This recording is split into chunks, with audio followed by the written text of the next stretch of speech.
The approach that much of my work has taken is what's called in the field a human ecology approach.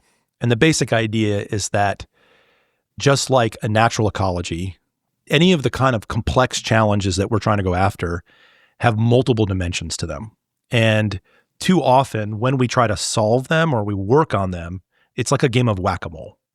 So we're kind of hitting on one side and they pop up somewhere else because they're all interconnected.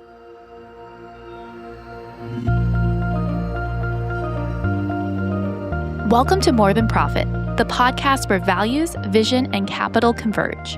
Produced by Access Ventures, this show spotlights the leaders and innovators redefining success, not just through financial returns, but by the impact they create. Every episode dives into the inspiring stories, bold ideas, and hard-won lessons of those who are leveraging capital, financial, intellectual, and social, for equity, sustainability, and systematic change. Whether you're an investor, entrepreneur, or purpose-driven professional, we are here to challenge the status quo, push the boundaries of traditional investing, and inspire you to align your resources with your values. Join us as we explore how capital can be a force for meaningful change. There are some people in your life who shift your thinking in a single moment, with a quote, one idea, one challenge. And then there are others who shape you slowly over years of conversations, coffee, shared work, and honest questions. Josh Yates is that second kind of person for me. I've known Josh for over a decade now. He's not just a close friend, he's someone whose perspective I trust, whose clarity I admire, and whose work consistently reminds me that doing good isn't the same as doing it well. Josh is a sociologist by training. He's led research projects, built community initiatives, and now serves as the Vice President of Strategy and Innovation at Belmont University, an institution helping cross-sector groups tackle the kind of problems that don't have easy answers: poverty, child welfare, housing, systems-level inequity. What makes Josh unique is how he sees the world. He works in systems, but he thinks in relationships. His framework, something he calls human ecology, invites us to see our communities not as isolated issues to fix, but as living ecosystems where everything is connected: housing to health, education to economics, family to place. In this episode, we talk about that lens. We talk about what it means to move from serving to solving, and why imagination might be the biggest barrier to change, about the cascading effects of broken systems and what it looks like to restore them. From public health to Yellowstone National Park to the legacy of the assembly line, this is a conversation that's wide-ranging, honest, and deeply relevant to the work of building something that lasts. I learned a lot, as always when I talk with Josh, and I'm excited to share it with you. Our pillars of work really focus in three areas. The first area is what we call childhoods. Second is livelihoods, and then neighborhoods. The idea being that in our communities, the first indicator of whether our communities are thriving are really the health and well-being of our children and our most vulnerable children. But children need stable families who have stable livelihoods. And both our children and our families need healthy communities in order to thrive. And talk to me a little bit about the history of your work related to thriving communities. Yeah. So my work extends over the last several decades at the intersection of research on what it means and takes for communities to thrive, but it straddles beyond just the research to application. So what I've really spent a lot of my career doing is thinking about what is the best research we have on how we understand community thriving and well-being, and then how do we turn that research into actionable principles, frameworks, tools to come alongside practitioners to help inform their work and help them to do it better. And so what are some of your core philosophies related to systemic change? Yeah. The approach that much of my work has taken is what's called in the field a human ecology approach. And the basic idea is that just like a natural ecology, any of the kind of complex challenges that we're trying to go after have multiple dimensions to them. And too often when we try to solve them or we work on them, it's like a game of whack-a-mole. So we're kind of hitting on one side and they pop up somewhere else because they're all interconnected. And much of the way that our well-meaning, well-intended organizations approach them in these very siloed ways. And you can think about even the way we train ourselves in education as if education is not connected to economics or health and well-being, right? And so a lot of the move in recent years, both in the research side of understanding how these complex realities are all interconnected, but also the practitioner side, this has been really the frontier of effort of trying to have better frameworks, better tools in our toolkit for understanding how many of the challenges that remain stubborn, where the needles aren't really moving, it's because we have for too long approached them in a very siloed way. And that we need frameworks that allow us to both see the interconnected nature and interdependent nature of these, but also give us insights on what are the best leverage points where we can have the greatest impact over the longest period of time. And so much of my work in the human ecology field has been trying to apply that lens to these complex challenges. One of the big themes in Josh's work, and honestly, one that's reshaped how I think about philanthropy, is this distinction between serving and solving. Most of our systems and most of our instincts are set up to serve, to respond to crisis, to treat symptoms. But what if we put more energy into solving, into upstream change, into preventing the crisis before it begins? Over the 20 years of doing this work, what I have seen over and over again is that what we as a society have become very good at, it's what I call the community chest paradigm of doing good in the world. And community chest is the community chest from the Monopoly board.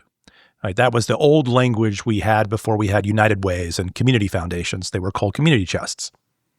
And they historically were formed to help people meet or address the needs of people in acute need. So if you think about a continuum of trying to do good in the world, think of one side of the continuum or spectrum being the side of serving people in acute need. And on the other side of the continuum is what we might call the solving side. And so for much of our recent history, and I say recent, I mean like 150 years of thinking, much of the effort and energy has been spent on the serving side of the equation. So if you think about what are the ways that people typically are taught to do good well in the world, is typically through some form of philanthropy or charitable giving or volunteering. Those are the typical levers most average people have or know about in terms of how they tackle these challenges. But what we have left underappreciated, with a few exceptions here and there over the years, is the solving side of the equation. That requires a different toolkit, a different even mindset and set of skills that are necessary for tackling why people are in the need or acute need in the first place. And so much of the work of the innovation labs are really focused on how is it that we can come alongside practitioners that are grappling with these really wicked problems that are interconnected, like I mentioned, that they need a human ecology approach to solving. That requires understanding these as complex interacting systems that all interplay with each other. And that requires human ecology framework or lens. It requires a set of systems thinking approaches and a set of tools and collaboration that are different than just meeting somebody in acute need. And don't hear me wrongly, we need people to help people in acute need. Right. But if we're going to see needles change and people get out of poverty, or people get the foster care system, in the case of foster care, find the resources they need to have fewer kids in the foster care system, these require systemic level changes. These require the solving side of the equation. And that's where the Innovation Labs comes in. You'll notice Josh keeps circling back to this idea of human ecology. It's not just academic language, it's a different way of seeing. And in my conversations with him over the years, this has been one of the most paradigm-shifting frameworks that he's introduced me to, because it pushes against the instincts that we've been trained into to treat problems in isolation, to see poverty as distinct from education, as distinct from housing, as distinct from public health. But what if that fragmented view is the problem itself? Human ecology invites us to think like naturalists, to pay attention not just to the individual tree, but to the forest and to the soil, the weather, the creatures moving through it. So before we go any further, I ask Josh to define it clearly, simply, and practically. The human ecology is simply the set of interdependencies that exist in any community that are essential for people's ability to flourish. So oftentimes we think in very individualistic terms, like, are you flourishing? But even if you think about your own life or your kids' lives, think about all the different institutions that are required for you or your children to have the opportunity to flourish. It requires healthy schools. It requires decent medical care. It requires some level of prosperity and economic opportunity and mobility. It requires the arts. It requires some sense of enrichment that comes from beauty. It requires a natural environment that is healthy and sustainable. Those are the fundamental conditions that enable families and children to have the opportunity to thrive. So the human ecology is a framework that makes sense of how all of those key ingredients come together and make it possible for people to flourish. Or on the other side, it provides a great framework for identifying where are the barriers, what are the ways in which either deficits in those areas form obstacles that then need to be overcome if people are going to be able to flourish. Okay, so we've got this framework, human ecology. We know things are interconnected, so why don't we act like they are? This next part is something I've heard Josh say before, and I think it's crucial. It's not just policy or funding or politics that holds us back. It's a mindset. It's imagination. And what he says here gets at the root of why so many well-meaning efforts don't lead to meaningful change. Well, the first barrier is a barrier of imagination. It's a barrier of the mindset. I think we've been taught not to think in those terms of the interconnectedness of things. We have been taught to see things in their most discrete forms. And this is really a hangover from the Industrial Revolution and a whole way of thinking. What led to and has given us such great power since the Industrial Revolution is a way of thinking that breaks complex things down into discrete individual parts that then allow us to put those pieces back together in ways that serve us in terms of greater efficiency or greater impact in whatever ways we want to. And the great example of this is the assembly line, right? We break down a production line into these constituent parts and we put it back, and it gives us great levels of control. That control then gives us efficiency to then have the outcomes we want. There are certain kinds of problems, let's call them problems, there's certain kind of tasks in the world against which that works really well. And so if we're talking about a mechanical process or building a product, that works really well. It gives us a ton of control. The problem is when you take that same mentality and you put that onto complex adaptive systems, they do more harm than good, because you can't take these systems and break them down into their constituent parts. When you do that, you actually create more violence in the system. You create more problems, unintended consequences. So it requires a completely different mindset of understanding the connections between things and not severing them. So rather than studying the parts, you have to study the interconnectedness of the things and their relationship to each other. This is an ancient way of thinking. It's the way most societies and cultures have always thought. What gave us great power over those ancient ways of thinking was the ability to break some of these things down for economic purposes, and those were important. And even in like the scientific method, this is a lot of how we approach things, and it's given us great power over the natural world, over our bodies, over economies.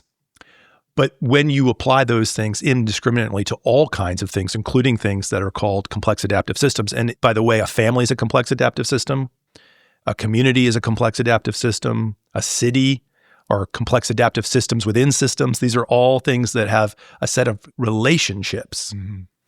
And part of the task in trying to solve any of these complex challenges that deal with human beings at any scale is the ability to understand the relationality between them. And there's a ton of science now that's coming out that's beginning to show the importance of this. So a lot in public health around the social determinants of health. There's a lot that's coming out of natural ecological thinking. There's a lot that's coming out of even systems thinking in the complexity sciences. And they're all pointing to the same empirical realities that some kinds of things are living, when especially anything that's a living system of any kind, they are by nature complex adaptive systems that whenever you do something, they adapt to the input that you've inserted. And you're dealing with a whole different reality at that point than something like a piece of physical material that you can break into discrete parts and put them, repackage them and sell them. So I think that's been the biggest sea change in thinking right now and gets to the solving issue. And one of the biggest challenges is helping people develop a new mindset or a set of habits of thinking and frames or lenses through which to see those interdependencies and relationships where we've been taught for a long time to do the opposite, to break them into these pieces. So education becomes siloed. We're going to do education work, again, like it's not connected to these other things in a communal setting. And you hear it in the news. Like, so for example, when people talk about affordable housing, they only really are thinking brick and mortar, like we need more brick, like units of affordable housing. But when you actually think about it from a complex adaptive system, it actually starts to factor into broken homes, transportation, childcare, access to quality jobs, the affordability of existing housing stock. So the housing issue is not simply a brick and mortar challenge. No, it's not. But we approach it with such a reductionistic mindset. That's right. John Muir, the famous naturalist, once said, like, we try to pull apart parts of the universe and we quickly realize that they're all connected to one another. I'm paraphrasing, but it's a profound, I think, connection because we are a part of a natural ecosystem. What we're talking about here, these systems, relationships, cascading consequences, it can feel abstract. And then Josh tells a story that makes it all click. It's a story about Yellowstone, about wolves, and about what happens when you remove one essential piece from a living system and how everything else begins to unravel. I've heard him share this story a few times now, and every time it helps me see our own human systems a little more clearly. I mean, talk to us a little bit about the gray wolf analogy. So growing up in Montana, when I was a youngster, back in the 80s and early 90s, you'd often drive into these Montana towns and there would be signs in people's yards that would basically say, we're for the wolves or we're for the ranchers, effectively, right? And you knew kind of which politics based on who had which sign in their yard, and it was tense. It was really tense. And I never quite understood what the beef was between the ranchers and the wolves. I mean, I understood the basics, like wolves eat cattle. I get that. But like, why was it such an issue to like reintroduce wolves into Yellowstone Park? So fast forward, I'm an adult, I'm a sociologist. I happen to be on a trip to Yellowstone Park with a group and we're talking to one of their lead rangers and he's talking about the reintroduction of the wolves. And as he's telling the story, I have this aha experience. So first, the story. The story is that the wolves were hunted to extinction in the early 1900s. Like literally the very last wolves were killed. Almost all of the grizzly bears were killed. And so at the time, people thought, hey, they're a kind of nuisance. They're a predator. They're dangerous. And they eat our cattle and they're dangerous to people. So why do we need them? So good riddance, wolves. Well, then fast forward starting in like the 1980s, certainly 90s, different parts of the park's biodiversity, part of the Yellowstone National Park's greater ecosystem, different parts started to collapse or show these really weird dynamics happening with the flora and the fauna of the park. So one of the things that began to happen was that the aspen groves that used to be prevalent throughout the park, especially alongside creeks and riverbeds, were disappearing. And then the scientists who studied the aspen groves started talking to the aquatic scientists, ecologists who studied the health of the creeks and the streams and the lakes, who then started talking to the scientists who were studying the wildflowers and the birds of Yellowstone. And they started comparing notes, and what they started to piece together was what in ecological terms they call a cascading effect, which is these are all interconnected, right? And partly in the food chain, but beyond the food chain. And what the story that emerged as they began to put all of their puzzle pieces together was that the hunting of the wolves to extinction and also the bears to a great extent created a situation where there were no top predators, so no apex predators in this ecosystem. Well, that meant that all of the elk and deer, they had a population boom because they had nothing checking their population. It turns out that especially elk love the bark of aspen trees. So they go on an eating binge. They just go eat as much as they possibly can, to the extent to which the aspen can't reproduce at a rate fast enough to replace themselves.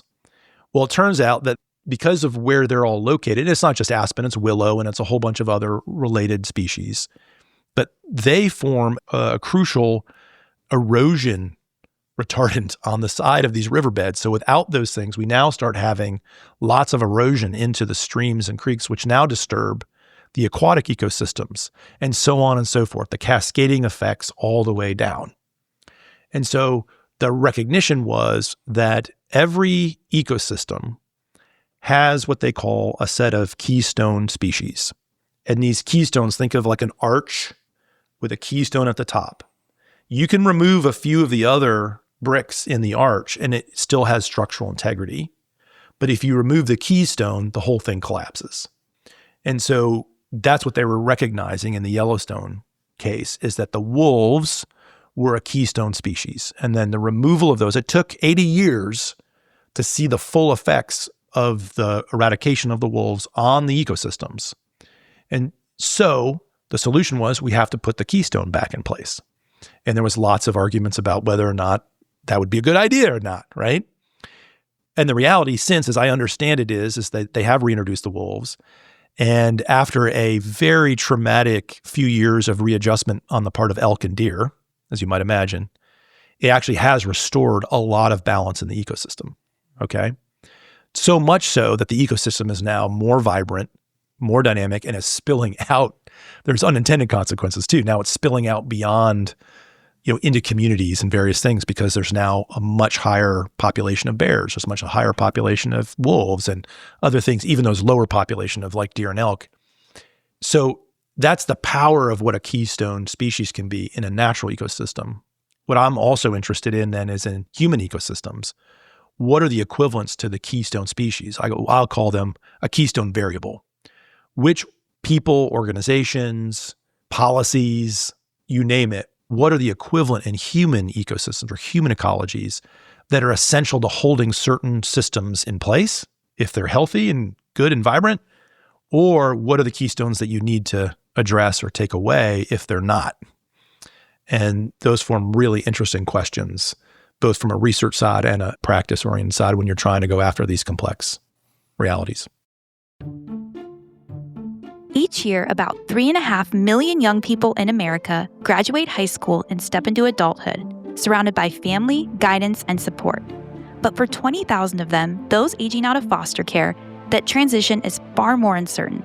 No parents to call, no safety net to fall back on, just a world that expects them to figure it out alone. At Access Ventures, we believe that behind every statistic is a story. Fracture to Flourish is our new podcast series that amplifies those stories. In our first series, Aging Out, we sit with those who've lived it and those working to change the system. What does it really take to support a young adult in that transition? And how do we shift from survival to stability, from fracture to flourishing? Listen to the entire first season now, wherever you get your podcasts. Now, this next part was off script. It wasn't planned, but it might have been my favorite moment of the whole conversation. Josh and I have both worked in places where the dominant narrative is everything you need is already in the community. And while that's true some of the time, sometimes it's not. Sometimes the system is so broken, it needs a keystone restored. And in my opinion, that's where the asset-based model hits a limit. The keystone variable thing, in my mind, is the thing that negates the asset-based community development. Well, you're familiar with asset-based community development. Totally. Well, so to a point, I embrace it. Yeah. Because I think people need to be empowered to say, hey, we have the resources within ourselves to fix the challenges that we're facing. I mean, if you think about like a community as a balance sheet of assets and liabilities, I think if you actually understand systems and there are keystone variables, I think there are communities that are at a point where the keystone species needs to be put back in place. Okay. But that narrative is not out there. Right now, this asset-based community development is like, hey, we're just siloed. We have all the things that we need. And I was like, I don't know if that's necessarily true. It's not always true. No. In some situations. But I do think there is a kind of like what happened in Yellowstone. There's a point where an ecosystem has tipped beyond the ability to recover without the replacement. Without a replacement. I couldn't agree more. I mean, we can talk about this another time, but my whole way into all of this was this work in Binghamton, New York, when the IBM headquarters moved out, and there was no replacement. And that was what cratered the economy. And then the ripple effects of that across everything from education to like divorce rates to drug addiction, like all of the things that came after that went away. And there's only so much you can do without something else to create that economic stability in a community. 100%. Now, that last exchange about whether communities always have what they need within themselves gets at something delicate, because there's a tension here. On one hand, we want to honor the agency and strength that already exists in people and places. That's the heart of asset-based thinking. But on the other hand, we can't ignore the reality that some systems have been so depleted, so hollowed out, that something essential needs to be restored. And this isn't just about economics or infrastructure. It's about people. It's about what it means to be human, to need others, to depend on others, and to rebuild trust when it's been broken. That's where the conversation turns next, towards dignity, towards attachment, and towards the deep layers of interdependence that shape us all. Let me just say that one of the problems, and this gets to your question of like, what are the barriers? And why I said imagination is because I think we've got it in our heads that sounds overwhelming. How could we possibly understand all of the things? Right. And so to solve these problems, we can't possibly do everything at once. So how do we make it manageable? And I have lots of thoughts about that. I think that there are ways of identifying within these complex systems the most important leverage points in those systems. And we can talk about the ways one does that.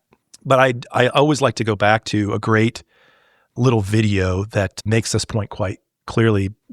Peter Senge, I think he wrote this book called The Fifth Discipline, is an MIT professor who's been kind of at the forefront of systems thinking. And he often runs into this experience where he's trying to teach people how to think in systems, okay? And he often finds that people are like, wow, this is a lot. This is hard for my brain to handle. And then he shows this clip of where he went into a third grade class in an elementary school and taught them systems thinking, like in the most basic form. And he says to the students, after he kind of gave them a lesson, some basics on the idea of systems thinking, he said, go out into the playground now at recess, and then I want you to be thinking about these lessons that I've taught you and come back and tell me what you learned. And the kids come back and just do this incredible job of talking about the feedback loops in terms of systems between when somebody did something to another student and the other student apologized if they got in the way of the swing at recess or whatever, tried to take it, from somebody else, versus a time when somebody didn't apologize. The feedback loop was the lesson that they were learning. And it's incredible. They get it immediately. So I think that I think ancient cultures have always known this points of interconnectedness. And I think we've just lost the ability, but it's an ability we actually have as children. It's an ability that we've had in our past. It just takes a little effort to get your brain to be able to think this way. But once you do, it's not that hard. It becomes easier to see the interrelationships between things. How much of it is nature versus nurture? But what I mean by that, though, is because you think about like human beings, like we're complex ourselves, but we're also, a lot of the things that we think and do are motivated by fear. And so what I mean by that is like you see it not even just in complex adaptive systems, but the minute you walk into a conference, what are the 2, 3, 4 questions people always ask you? Who are you? Where are you from? Where did you go to school? What do you do? Yeah. Because what I'm doing is I don't know you, you're scary, in a sense. Like, you're scary insofar as I don't know you. And so I'm quickly trying to understand you. And so I ask these 4 basic questions, and very quickly I can think, okay, great. He went to UVA. He has a PhD in sociology, right? He's Caucasian and he's from Montana. Like, so, and he's, he runs the Belmont Innovation Lab. So very quickly he's like, okay, great. I have an understanding. I can know you to a certain extent, which is dangerous because I don't really know you. That's where the relationship comes. So help me understand like nature versus nurture, because that's what we do intuitively. Does that make sense? Yeah. I actually think we think in systems all the time.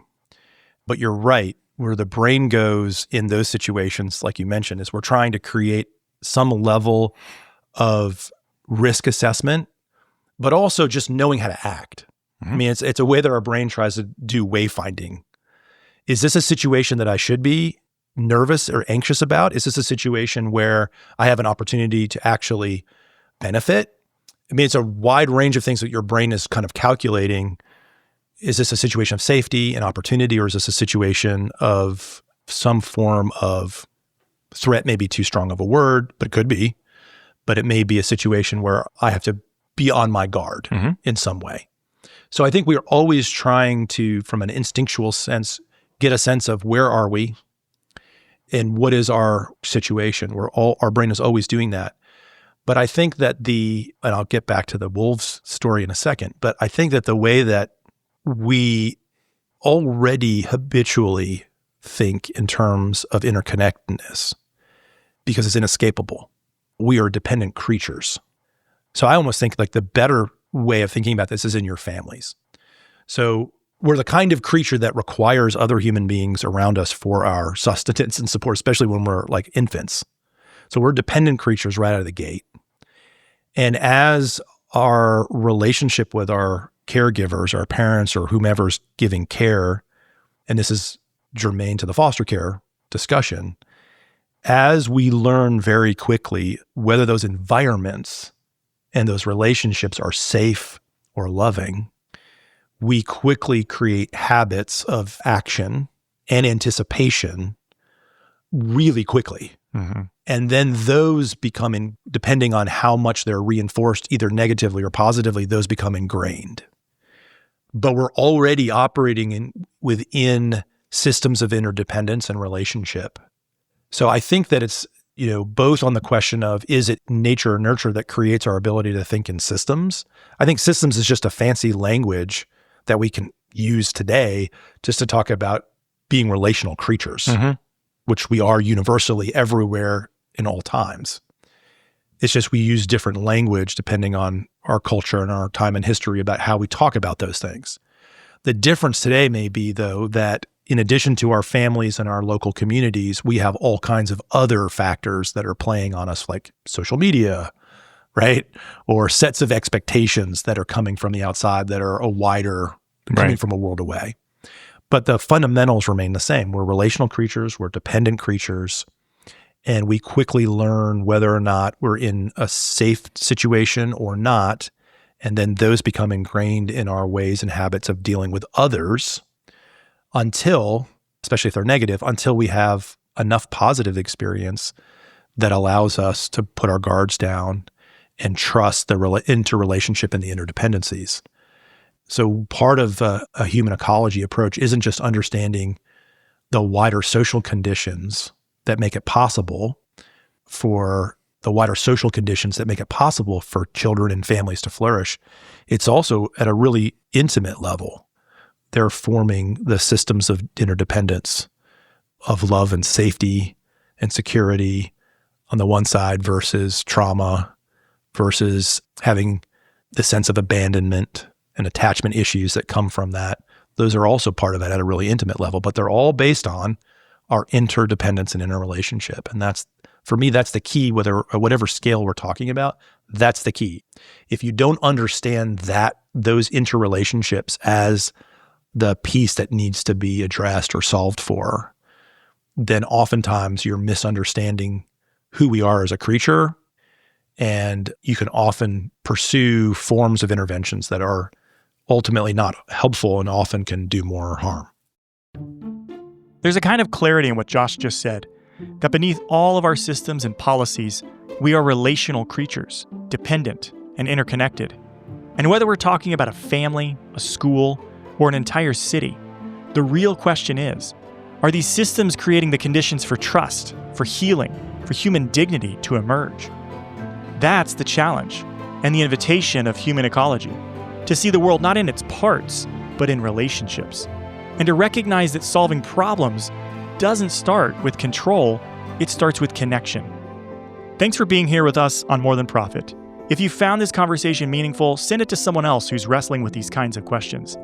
And as always, you can find more episodes at morethanprofit.fm or wherever you get your podcasts. Today's episode of More Than Profit was hosted by me, Bryce Butler.